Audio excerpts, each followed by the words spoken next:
Hola, te doy la bienvenida a este primer video de muchos en el que desarrollaremos temas sobre derecho laboral colombiano en sus aspectos sustanciales,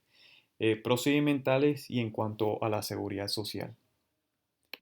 Como primer tema a desarrollar, veremos las normas internacionales del trabajo, ya que estas son las bases fundamentales para cada legislación interna concerniente a los derechos laborales. Pues bien,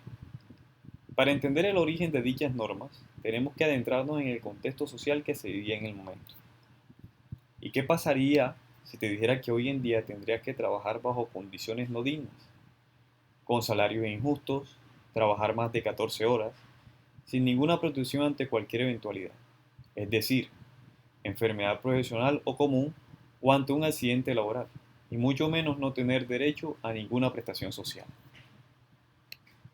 Supongo que te parecería inconcebible laborar bajo dichas condiciones,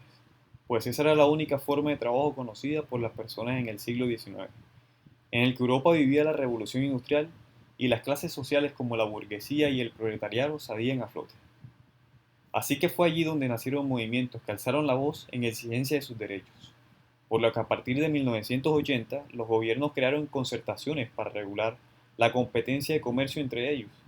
y establecer pautas sobre el tratamiento de la actividad laboral. Seguidamente, después de la Primera Guerra Mundial, y al darse fin a esta por el medio del Tratado de Versalles, se creó con el mismo la Organización Internacional del Trabajo, la cual dio origen a muchos convenios y se acogieron por sus países miembros. Según el doctor Carlos Ernesto Molina, un doctrinante colombiano, las normas internacionales de trabajo son normas jurídicas generales, impersonales, abstractas de derecho internacional público, de índole predominante laboral, de origen convencional o consuetudinario, generalmente contenidas en tratados o acuerdos internacionales vinculantes, que una vez incorporadas al ordenamiento interno estatal, crean directamente derechos subjetivos o comprometen internacionalmente al respectivo Estado a adoptar las medidas necesarias para crearlos.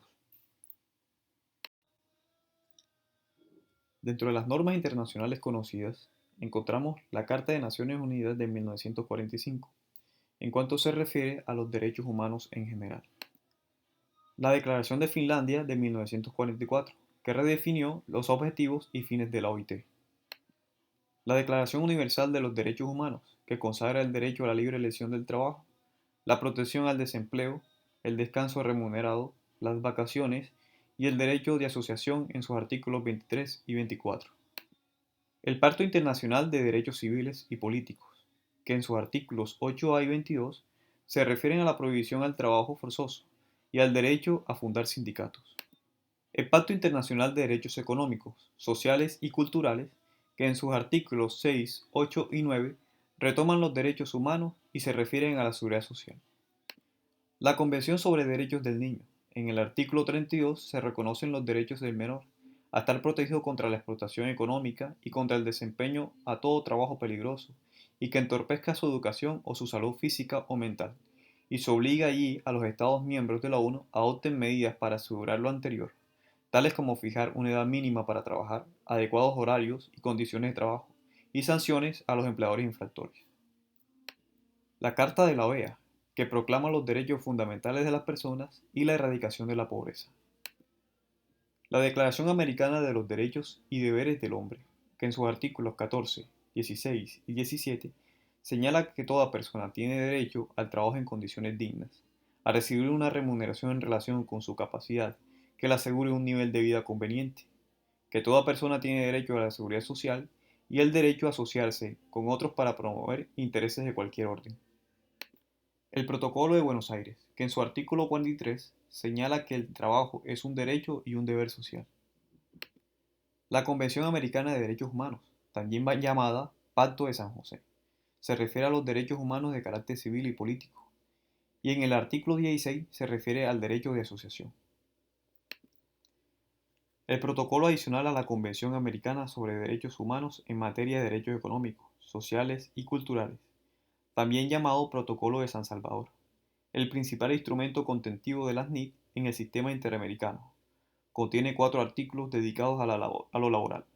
6, 7, 8 y 9, que se refieren al derecho al trabajo, condiciones justas, equitativas, satisfactorias de éste, y los derechos sindicales y el derecho a la seguridad social.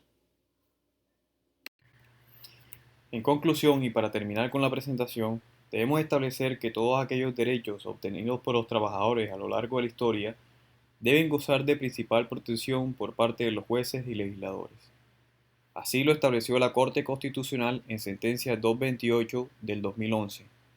en el que actuó como magistrado ponente el doctor Juan Carlos Henao Pérez, en desarrollo del principio de progresividad en derechos económicos, sociales y culturales,